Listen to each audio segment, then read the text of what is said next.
Good morning, warriors. Please join me in the pledge to the Bible. I pledge allegiance to the Bible, God's holy word. I will make it a lamp unto my feet and a light unto my path. I will hide its words in my heart that I might not sin against God. Join me in the pledge to the flag. I pledge allegiance to the flag of the United States of America and to the republic for which it stands, one nation, under God, indivisible, with liberty and justice for all. We've been working through our catechism. We've been working through the problem of sin, and the news doesn't get any better the more we talk about it. Thankfully, we are getting to the point where we're talking about Jesus, and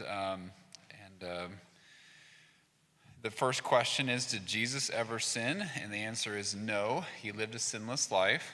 So the original sin that's been passed down from generation to generation from Adam that corrupts us and every being, we deserve the wrath and judgment of God. And all of a sudden we have an interruption in that where Jesus now on earth, he lives a sinless life. But the question then is, how could Christ suffer? So we know that Jesus came to earth. He had to leave heaven, and just the act of leaving heaven, being on earth, all these things were acts of suffering for him. To leave the perfection of heaven, to be here on earth, to face all of the things of being a human were actually suffering for him, and then we know that his suffering was compounded on the cross. So how could Christ suffer? And the answer is Christ, the Son of God, became a man so that he could obey and suffer in our place. So repeat after me. Christ, the Son of God, became a man so that he could obey and suffer in our place. We needed someone to take our place, to substitute for us. So Christ became that substitution that we needed, that we ourselves could not save ourselves. So we'll talk more about Christ and his suffering. We're also talking about the virtue of justice, the virtue of justice. And again, we talked about that we immediately think of justice in a negative term of like being a criminal or crime or sheriffs and law enforcement. We've been talking about it the way the Bible talks about it in a lot of terms is in the positive way. Justice is doing what is right and good to our neighbor. When I'm just, I am acting in righteousness and goodness and love towards my neighbor.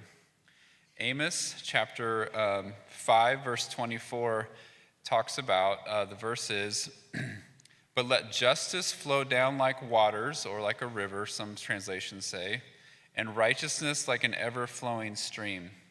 The book of Amos he is a prophet who is proclaiming the good news to the people of Israel, God's chosen people, and what he is chastising them for, what he is reprimanding them for, is for not following after God. And because of that, he's saying that justice is not flowing like a river. If you've ever been to Colorado, or maybe there's some rivers in Texas you've seen, and just the water, how it flows. But every once in a while, there's a dam that stops the water. What he's saying is that when you are not acting in righteousness, when you're not acting in love, it's like a dam, that God's righteousness should be flowing for all of mankind. But when God's people don't act in righteousness, when they don't act like they should, it stops. It stops the flow of righteousness. And Amos, the prophet, is saying that God's people should be acting in righteousness. It should be that justice should flow like a river. It should be something that pours out to the nations and to our neighbors and friends, and should be refreshing like water.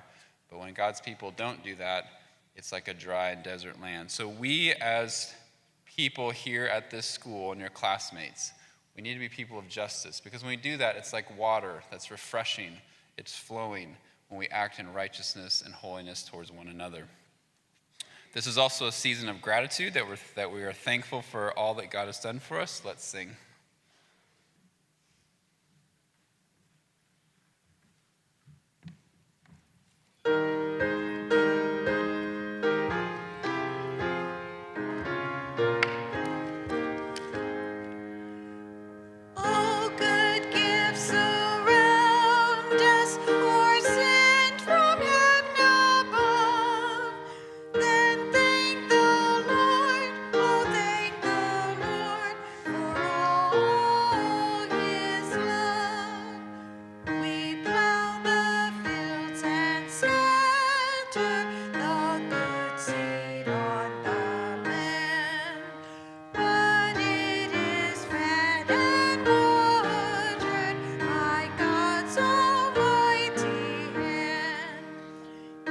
since the snow in winter, the warmth to swell the grain, the breezes and the sunshine and soft refreshing rain.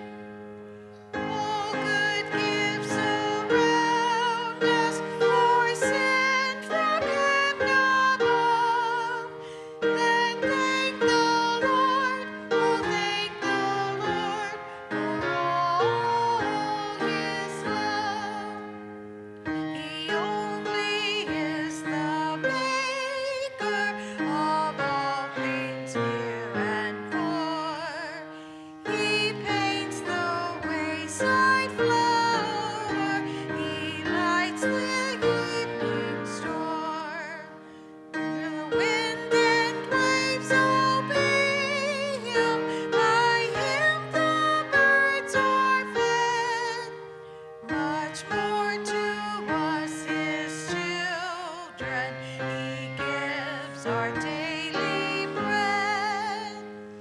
All good gifts around us are sent from heaven above. Then thank the Lord, oh thank the Lord for all His love. We thank you then, O Father, for all things bright and good, the seed time and the harvest, our life, our health, our food. No gifts have we to offer, for all your love imparts, but that which you desire now, our humble thankful hearts. All good gifts around us are sent from heaven above. Then thank the Lord, oh thank the Lord for all His love.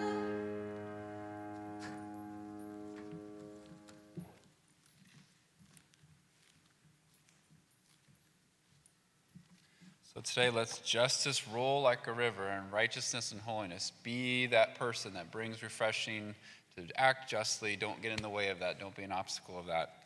One thing just to remind us of being just is our sound off. Did you find something? Give it back. Give it back. So even little things like that show justice and righteousness. The Lord be with you.